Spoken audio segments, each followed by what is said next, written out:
Please welcome your host from random corners of the world, making his way through the jungle of online businesses to $10 million. Anatoly Spector. Boom, and we are live. Hey guys, welcome to 10 Million Journey podcast. As always, I'm Anatoly, and this is my journey scaling my business to $1 million and interviewing best in the industry along the way. My guest today is Klaidas Šiuipys, and Klaidas is an Amazon expert, consultant, and speaker from Lithuania, which makes me guys super excited because I was born and spent my childhood in neighboring Latvia, so we are neighbors. Klaidas is just 22 years old, but already did some amazing stuff. He's the lead of Amazon seller community in Lithuania. He started his Amazon business, or I should say his family's Amazon business in 2015, helped them to move them to Amazon, and helped other people to scale their businesses to 7 and 8 figures in yearly revenue using his agency and coaching, Shay's Consulting, SHAYZ Consulting. I'll put a link down below because you won't remember anyway. Today, we're going to talk about his journey living in Lithuania and selling online, as well as what it takes to scale business from 6 figures to 7 and 8 figures. Klaidas, welcome to the show. Awesome. Thanks, Anatoly. Thanks so much for having me. It's a pleasure being here. Yeah, let me tell a quick story before we go into your journey. How did we met? So today I was supposed to do another podcast, and somebody canceled on me, and I was browsing Facebook, and I usually look at your posts. They're so exciting because you bring in so much value. And I was like reading your post about like 5-star reviews, and it's like, this guy has an interesting name, I should check him out. So I went to like Facebook, open your profile, and I see he's from Lithuania, and he's like this Amazon seller. So I was like, I should say hi. So I was like, okay, I'm Anatoly. I want to say hi. I'm also seller I was born in Latvia.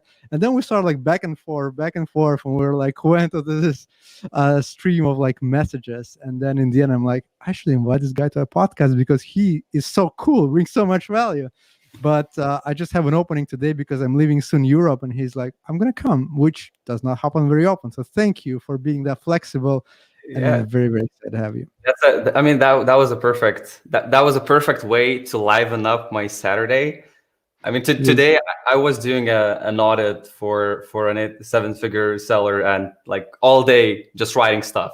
Then you have an opportunity to speak some. All right, let's chat and relax and just have some fun. I want to start with your journey. And I think it's important because people who are watching us and listening to us, there's a lot of people from Latvia and Lithuania. So you were born in Lithuania, which people who don't know is a post-Soviet country. They're pretty low salaries. And people have this mindset from the USSR that, well, you need to go a certain path to be successful. You need to be economist or you need to be a lawyer. And now people from West are like, why not teacher and why not a doctor? Because they're not paid very well in Lithuania, same as in Latvia. So this is not very, very popular professions. So can you tell me, how did you get into this entrepreneurship, being in this country with this mindset? I mean, I've been in business my whole life. My parents are business people, and my whole childhood, I helped them every way I could.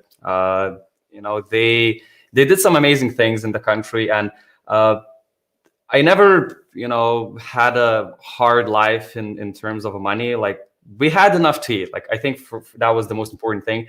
And I think when I was 15 or 16, I think 16 years old, I was good at math. I was good at English. I was, I think, tech savvy. I can say that. And my parents, they recently started another business, and they worked with that business for 2 years.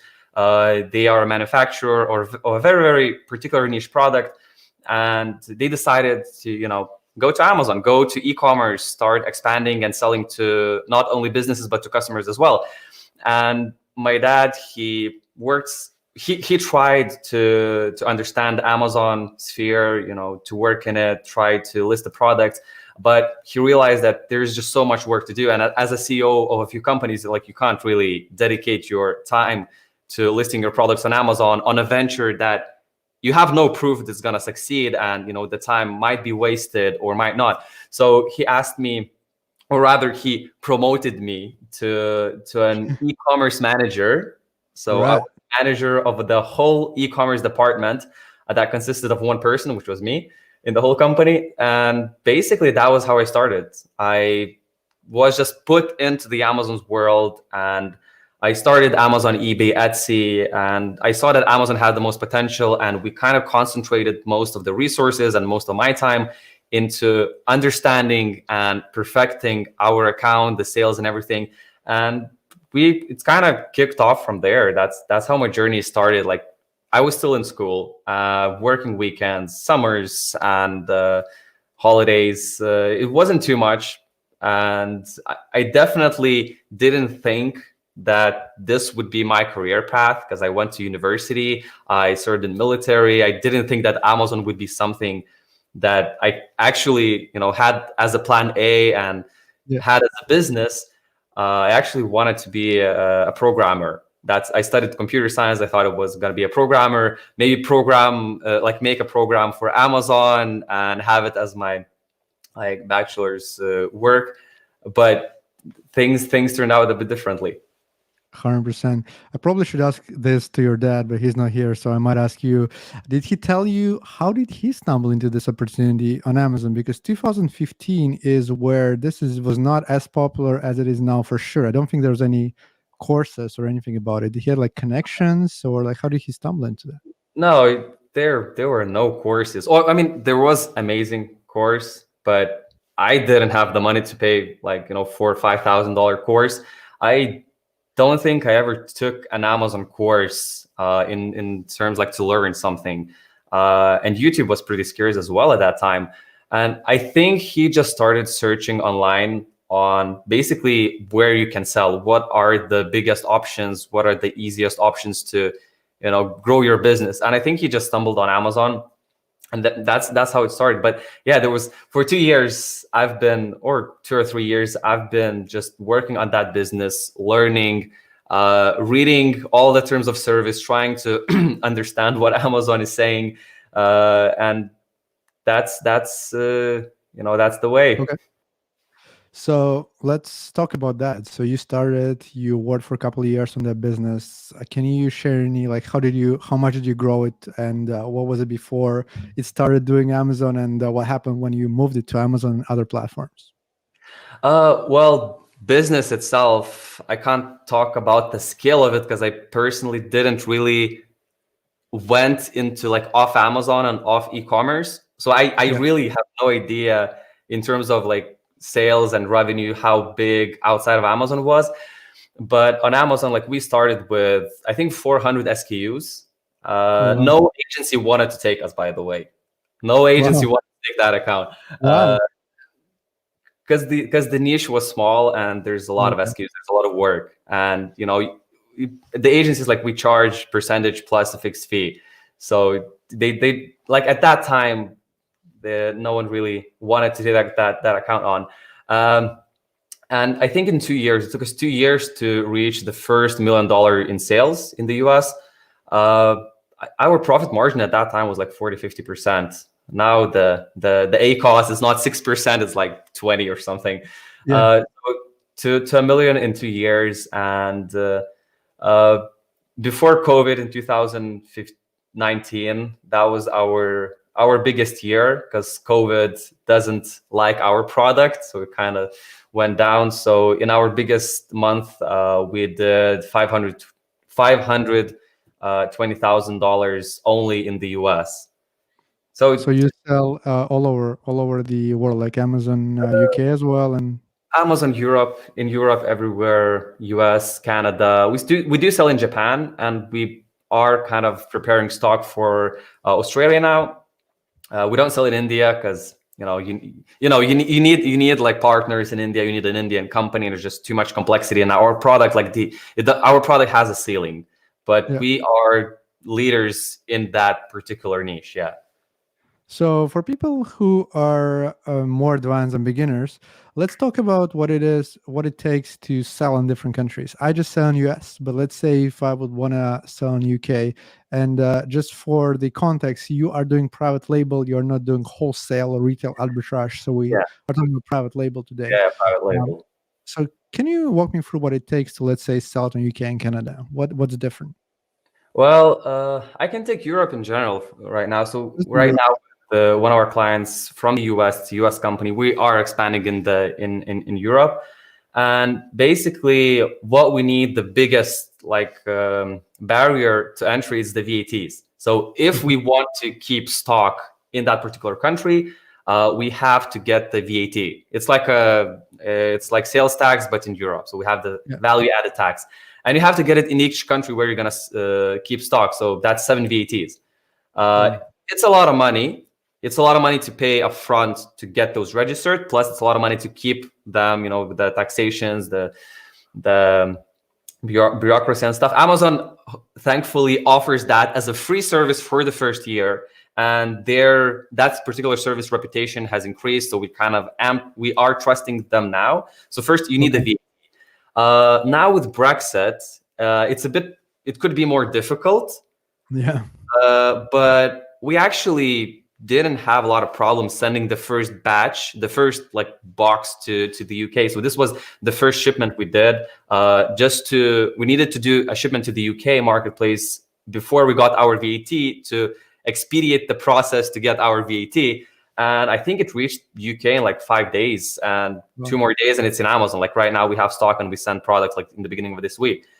So that's the main barrier. It's the VAT. And then you have the translations. So in terms of translations, as far as I know, in Europe, there is the best company to do translations, YLT Translations, Yana Krekets, reach out to her. We'll put in a show notes so you guys can check it out. That's yeah, a of course. So we just translate everything professionally with keyword research for every single marketplace. Obviously, when you're going to the UK, you don't really need that, except change some words, some spelling just to make sure, and still do additional keyword research, because actually keywords in the UK are different than they are in the US. And it's a bit of it's every single marketplace is different. So you kind of have to adapt to it. So for someone, let's say, who just want to try one country, not to open 7 VATs, which country would you recommend to start in Europe with? It depends from where you are. I can say for us Lithuanians, if we are looking in Europe, so I would have suggested start in the UK, then Germany. UK, it's the second marketplace in terms of the size, but there's no language barrier. Yeah. Germany is the biggest one, but there's a language barrier. And when you're just starting out, the language barrier, it could be a problem. You don't really need to speak the languages. I don't speak German, but we successfully sell in Germany. But it's the language barrier. Now with the Brexit, there are so many small nuances in terms of shipping, logistics, and is that uncertainty. So now we're kind of starting in Germany. Yeah. But my personal opinion and my personal belief is that go to the US. Okay. You might need a bit more money because of the competition, but you will do the same amount or just a little bit more amount of work, and it will get much, much better results. And with every single client of ours, where we started from US, it worked really well. We grew in the US, and then we went to Europe with we already have a case study. We already have proof that our model works, that the products work. We have reviews, and then we go to Europe to sell more profitably. US is for scaling. Europe is for cash flow. That's what we do usually. Yeah. Amazing. So I want to just get back to Lithuania, Latvia, and Baltic states. There are people listening who might say, okay, you had a family who are entrepreneurs, but I'm just a guy sitting in a room and I want to make money. I'm in Lithuania or Latvia. I'm not making too much money. I just want to get freedom and get everything I wanted. But how would I even sell on Amazon? Can I? So can people, I guess can, because you can, how can people start to sell on Amazon from places like Lithuania and Latvia, and what are some of the barriers that they will face? We don't really, Amazon actually allows us to sell on Amazon. So we can register a Lithuanian or Latvian or Estonian company on Amazon without any real problems. We just have to make sure all the documents are done perfectly, letter to letter, everything is perfect as could be. In the US, we usually get new account suspension, where we have to send utility bill to prove the address and everything. So it's a bit more difficult to register than from UK or from Germany or from the US, because we don't get the postal card with a code to prove the address. We don't get the face-to-face call with Amazon as you would registering from UK, Germany, and the US. So definitely you can start. In terms of how to do that, if you have no idea, my first suggestion would be go on YouTube. Start taking in content. There will be a lot of bad content. There will be a lot of good content, but you just have to, understand the business you're going into, because these days Amazon private label business, it shouldn't be romanticized. It's not romantic. It's a normal business, as you would start a restaurant, as you would create a product and go to trade shows and start selling that product to distributors.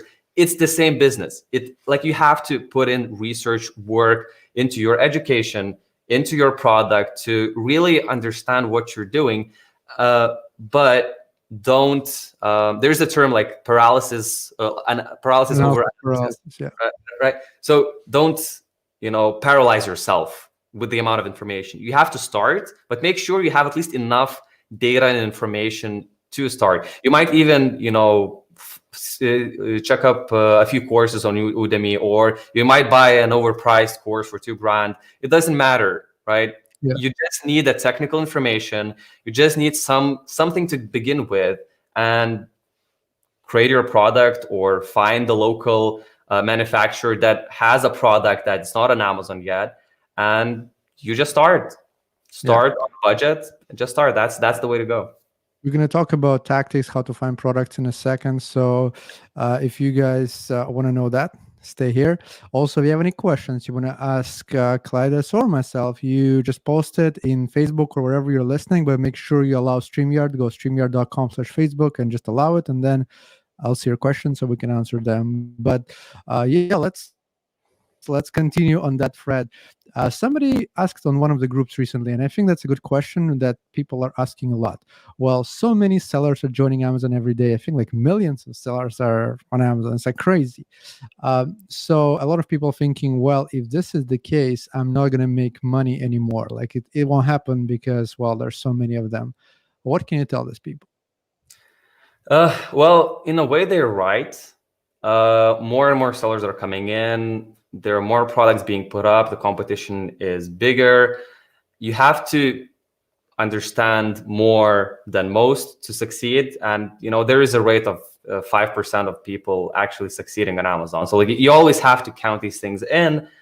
However, there is still plenty of opportunities, and there are still products where you can come in with a good listing, with really good quality infographics, product copy, SEO, with good advertising strategies. You can come in and you can, reach the second position in your niche. The first position, except the first position might be Amazon. So, you can't really beat Amazon that easily. But there are still opportunities in private label.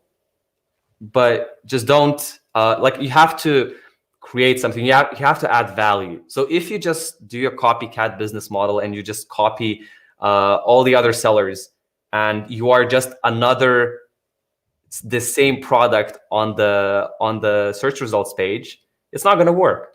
Because sometimes even I have some of my clients that are actively searching for new opportunities and searching for new products, and they send me screenshots. Okay, so what do you think about this product? And I look at the product and I see there are 20. I just go to the listing and under the sponsored products, I see 20 other exactly the same products. And so what are you going to do different? This niche. Why should people buy yours? I think exactly.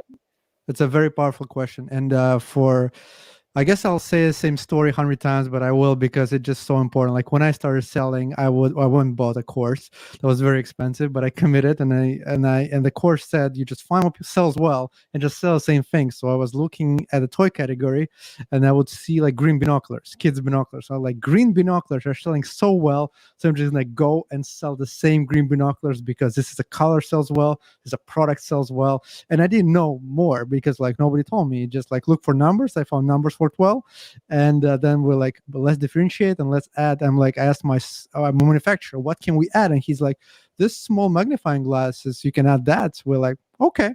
So we didn't really care. We didn't ask. We didn't do any research, and this was exactly problem we had because well, there was hundreds of them. We didn't have any sales, and we're like, why they're not buying ours? Well, because there are millions of green binoculars. Why would somebody buy yours? So I'm completely agree with you. This is a question people should ask themselves every time. And if there's no clear answer, well, just try more. And I think if there's one thing in product development research, that's I think exactly what moves the needle there. Yeah. For example, when we are making sure like our infographics are well done, like I always ask my clients one question, and like it has to like that. The answer to the question, it has to have a textbook answer, like the answer that you can clearly write down. Every picture has to have a clear why. So why do you have this picture? What does it tell what value does it bring to your listing? What does it tell the client? What purpose does it serve? Why is this image here? Why is the second image here? Why is the third image here? So it's the same with the product. Why would someone buy this instead of something else that might be cheaper? Never compete on price, never, because the Chinese are going to outprice you. Yeah. So you have to have a clear, very, very clear textbook case. Why would someone buy your product instead of someone else's? Yeah. And the same as Lithuanians can join Amazon US, Chinese factories can also join Amazon US, and their prices are so low that if you're buying something from China and just bringing it to Amazon, well, if it's new, it's fine. But if it's the same green binoculars, well, Chinese will go and sell your green binoculars much cheaper for sure. So that's amazing. Yeah, that's amazing point. Always asking why for every infographics. I love it. Thank you. It's great. So I guess if we're talking about products, let's first talk about product research, then go back to Lithuanian community because I want to talk about that as well. So product research in 2021, are there any tips you can give people who are just starting out? What products, how to find good profitable products, anything that you can share? Well, I think the main tip I would give is either find something very, very boring, like a product that is so boring no other private label seller would want to sell it.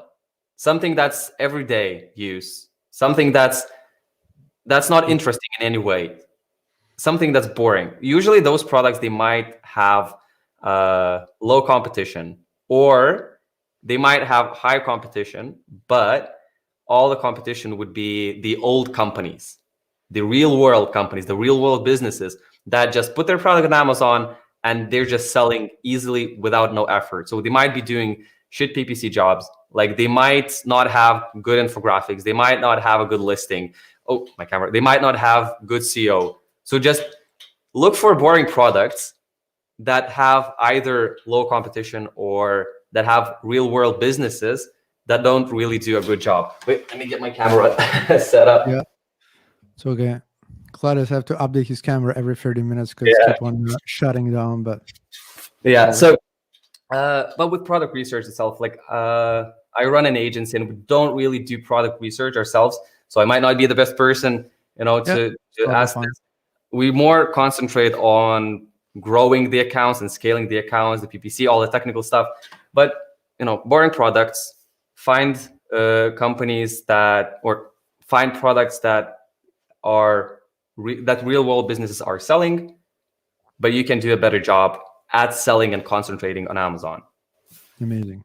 Yeah, as well, we're going to talk about scaling. We're going to talk about tips that how to bring companies from 6 to 7, 8 figures. So And also, if you're watching and if you just join, you can leave comments for and ask questions myself and Klaidas, and we're going to take them. We're just going to put them on a screen. Make sure you allow StreamYard to access to StreamYard.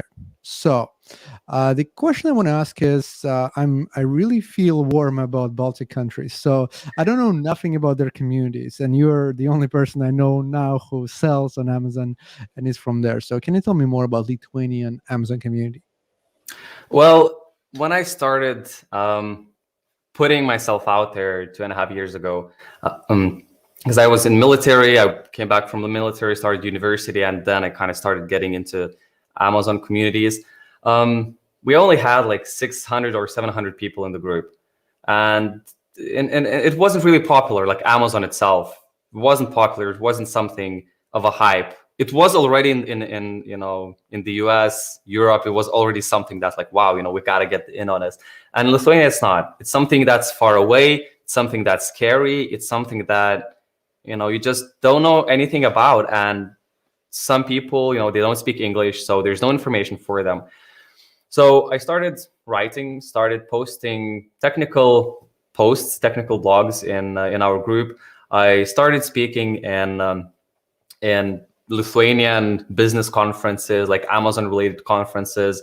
We did workshops. I created the Lithuanian course, the first one and only Lithuanian course for Amazon sellers. I started writing in the media. I was on radio several times, on TV, on the media articles.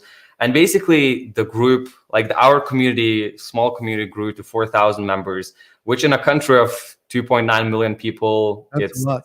it's quite a lot. Yeah. And when our business is Amazon FBA, it's more expensive. Like you have to have capital, you have to have it has a higher barrier to entry than dropshipping. Dropshipping is extremely popular here, but Amazon FBA and private label, that's something that wasn't as popular. Now there are more and more people that are entering the market. There are more manufacturing companies, there are more real world brands, not private label brands, but real world brands that from Lithuania, they come to Amazon, they start selling their products on Amazon, which I think is really great. And I think this is the perfect opportunity for the manufacturers. It's a perfect opportunity for the companies that already have a product, that already sell it somewhere else.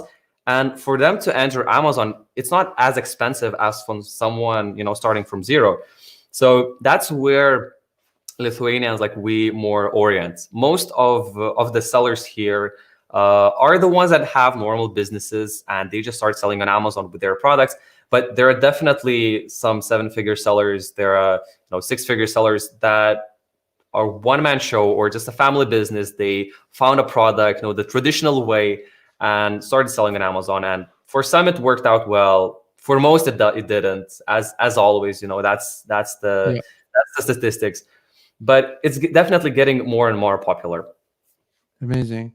One of my buddies, actually, he was looking for one of his product sourcing, and he was like, I found the manufacturer in Lithuania.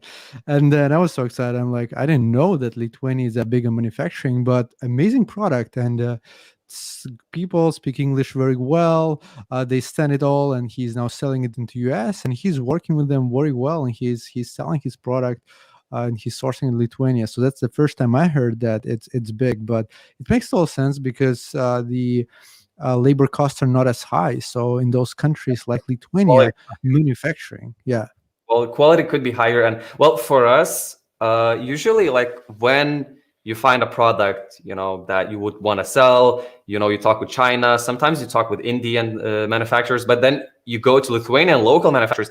Sometimes the price might be, 10, 20 cents higher per unit, but they can concentrate on you more if you bring them more, more volume. You can control them easier, and sometimes the shipping is cheaper. So like for us in Baltic states, like if your product could be manufactured in your home country, try it out, find out, the prices might not be so different. And it might be much more effective and efficient for you to, manufacture and source in your own country and then send to Amazon rather than, start doing that in China.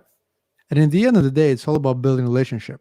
So it's much easier to build a relationship with your manufacturer when you can come to them, bring them coffee, talk to them. Like I had Mina Elias, who is a big supplement seller, and he's like, "Well, my manufacturer is right across the road from me. I Yeah. come to him. We speak, we train together, we do everything together. So we have good relationship. You have good prices. You can control it. You can look at samples. You don't have to deal with like semi samples, and then they stuck in a Wait. they stuck me waiting. So definitely, if you can, I think that's a great advice to manufacture it in-house in your country. All right, so scaling. I think you are the expert on scaling, so let's spend some time talking about that. First of all, you onboard lots of I assume you onboard lots of 5 and 6 figure businesses, and then they ask you, Klaidas, we need to figure out what to do with it. So you definitely see lots of mistakes. Can you tell me some of the most common mistakes that those businesses have that you look and you're like, wow, if I just do that, I already can double or at least make it much better? Yeah, absolutely. So most of the brands that join me, that join my agency, usually if they're from Lithuania, they might have been my client before in like consulting courses and everything.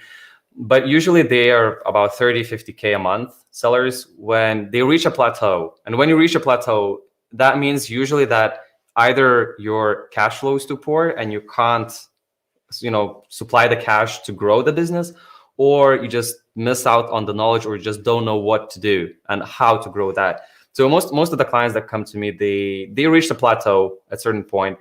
And we had, several situations, because we're still quite a young agency, but we had several situations where a client with 30K a month trailing for like 3 months, they come into us, we fix the lowest hanging fruits, and we start advertising properly, and we grow to 60K a month within a few months, and keeping similar profit margins. We had a toy company from the US come to us with 50K a month, trailing back 6 months. So in 6 months, they're doing from 45 to 50K a month.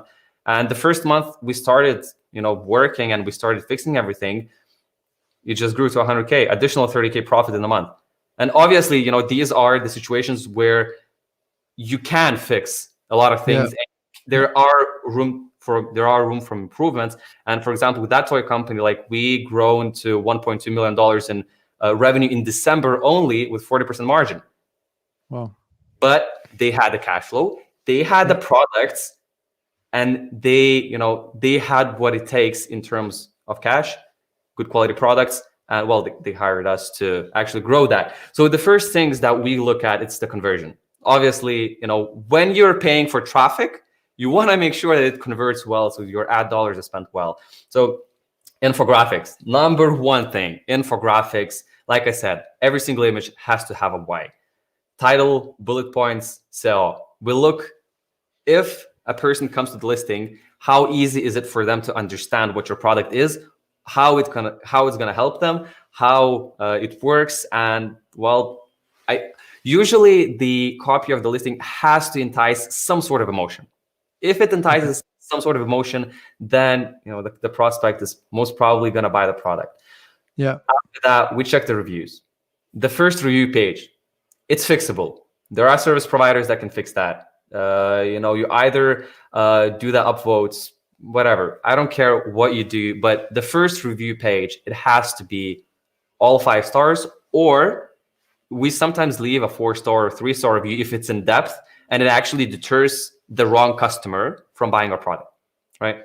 Yeah. Enhanced brand content. If you have a brand and you're not using enhanced brand content, you have no idea how many 7-figure sellers are not doing that. They have a brand, and most of their products don't have an enhancement content. Invest in that. Weird. It's not gonna be a game changer, but that additional 5% to your conversion, or the 6% of the conversion, it's gonna add up in time and volume. So when we fix the conversion, there are usually products that are suspended, that are blocked, that still need fixing with seller support. And in some cases, we kind of manage to fix those situations in a month, 2 months, doesn't matter, but like they have to be fixed. Then PPC, and this is a whole other topic. in Lithuania, I have a course that's 15 hours only about PPC. So it's a very in-depth subject, but just make sure you have your campaign structured. You have your, you're targeting all targeting types. You are not leaving money on the table. You are targeting your main competitor, like ASINs. The goal is to be visible everywhere where your potential customer is shopping for as low price. But the ad dollars, they can add up. So you have to make sure that you're not overspending for what you receive. Yeah. Do you use any outside traffic, or you're mostly focusing on Amazon pay-per-click? Until you reach like $200,000 a month, you don't really need to. You don't need outside traffic unless you're in a very competitive space. So if you're selling supplements, you probably need outside traffic. But this case is why you're going to Amazon. So you're going to Amazon because they have their own traffic.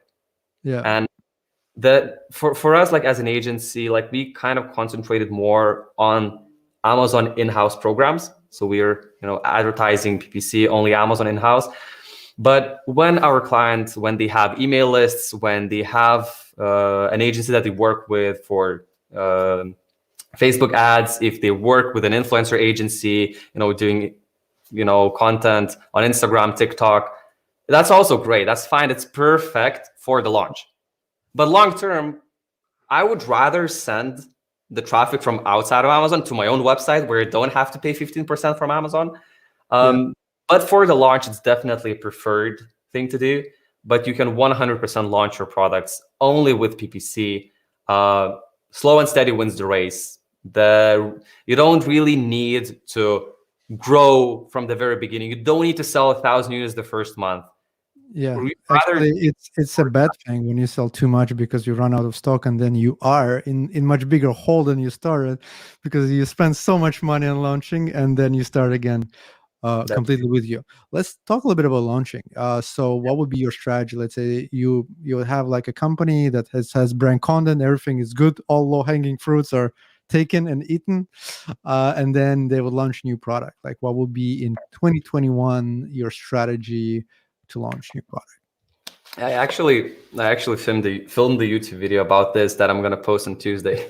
We'll put it in the show notes as well. So maybe give a sneak peek what it's all about, and then more of it will be in the show notes. Absolutely, yeah. So the main thing, you have your perfect listing. We try to organize at least 3 people, like friends and family, and usually a business owner, if it's a new product, if it's a new business, they usually have friends and family somewhere in that country where we're selling. So we need 3 people. The first one is going to buy the product a few hours after the relisting of the product, after the launch, and they're going to leave the review immediately after the product is shipped. So we have 5 stars, unverified review with an image, just something to have that shiny object there. The other 2 people, they're going to leave reviews after 5-7 days after they receive the product, just to be safe in the beginning. It's hard to buy the review and have instructions with that. So we don't really prefer that. We don't really buy reviews.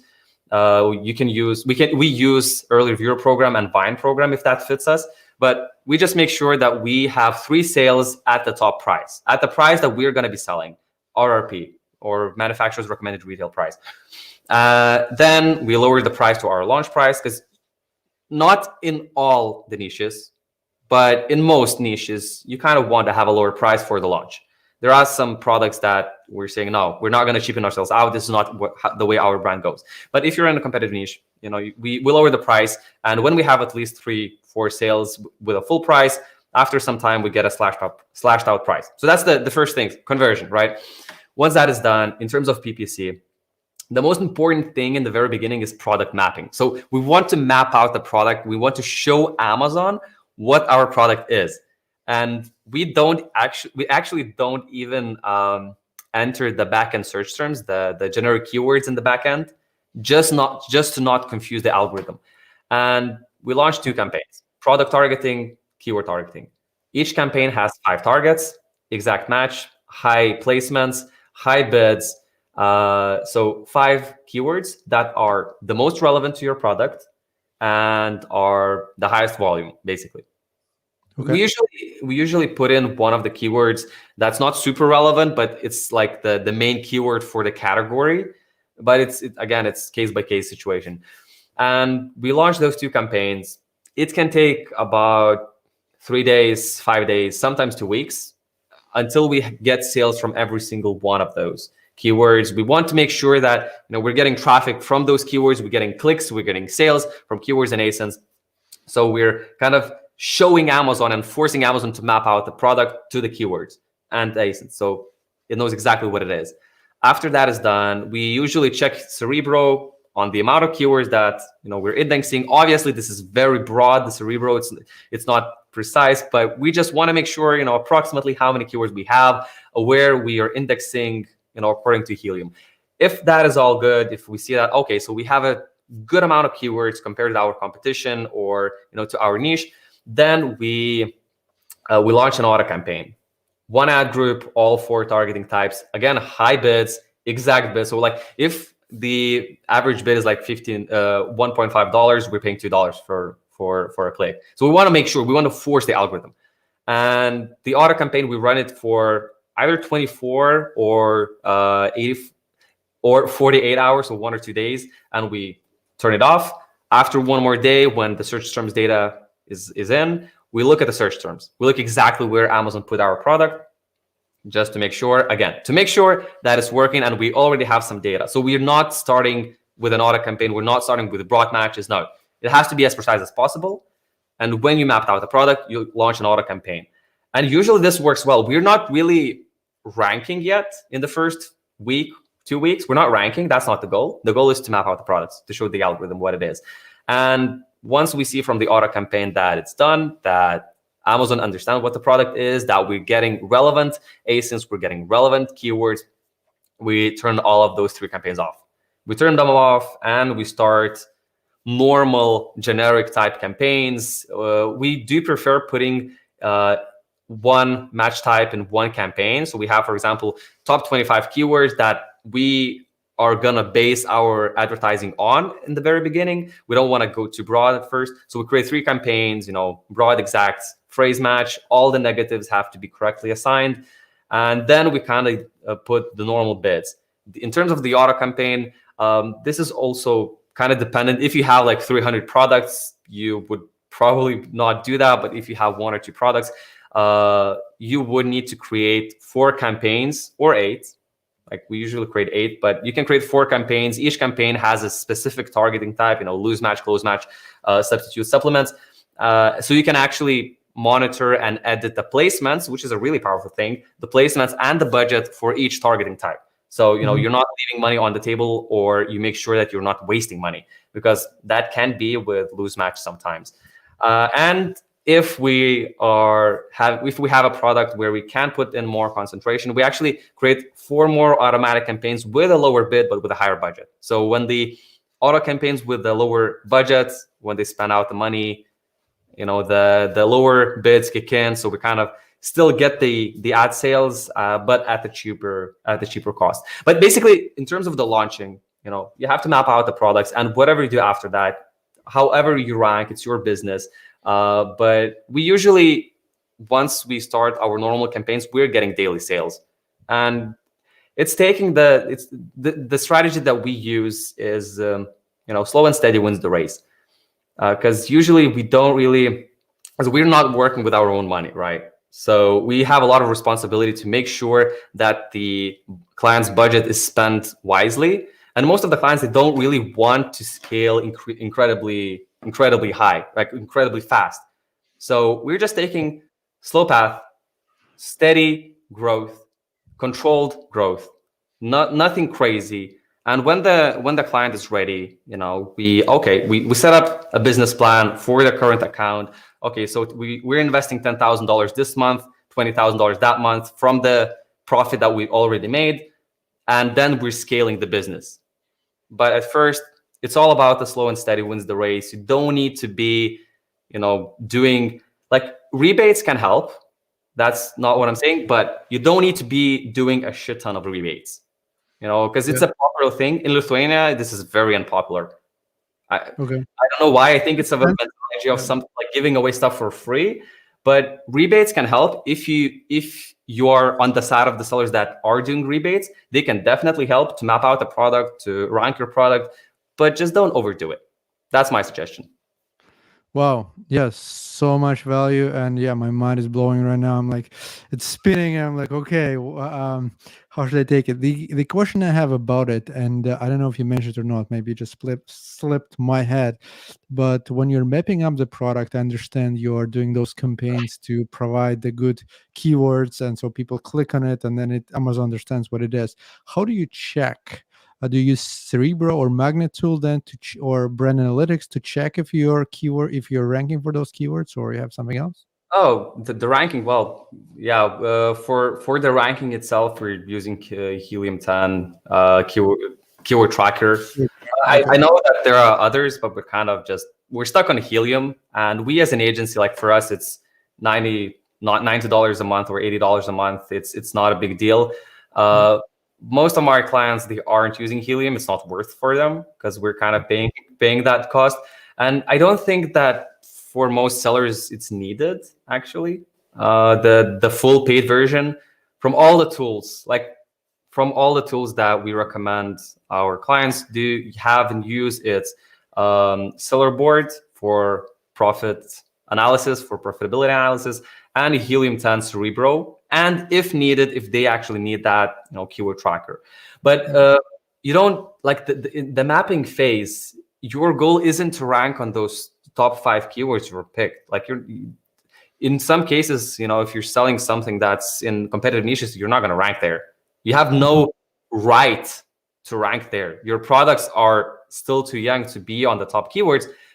But the way you check it is with the auto campaign. So when the auto campaign shows really relevant results, that's how you know. Okay, so the mapping on the mapping stage, I'm just trying to reiterate it so I understand. On the mapping stage, the auto campaign, you go to the reports and you see if auto campaign starts to show your product for these keywords, it means that Amazon understood what it is, and then you can start sort of doing more aggressive launch. Yeah, that's pretty much it.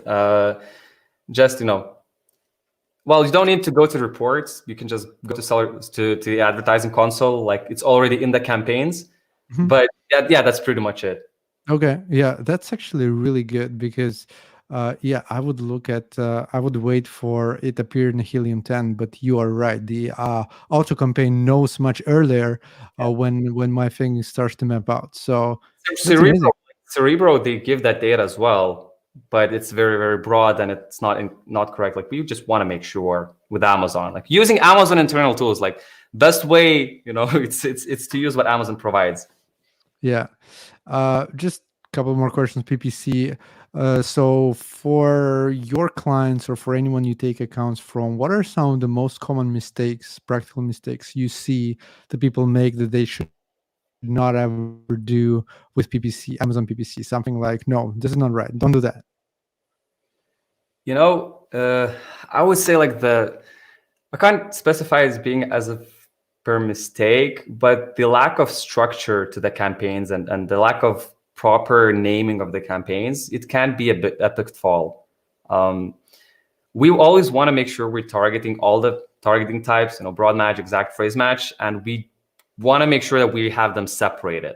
Most sellers or some softwares even, they just put in all the matches in one place, and you can't negate the data. You can't work with that data properly because it's very, very spread out. So my suggestion, keep it structured, keep it agency friendly, as per se, or VA friendly. If someone else comes into your account and sees the advertising campaigns, like they should understand what the campaign is, and make sure you're just utilizing all the available campaign types. Video ads, display, it's very, very powerful. Sponsored products, sponsored brands. Like try to use and test as many of those as you can. Okay, amazing. Yeah, I mean, there are lots of people who are listening to us who are just starting out, and for them, it will be like all the acronyms and stuff.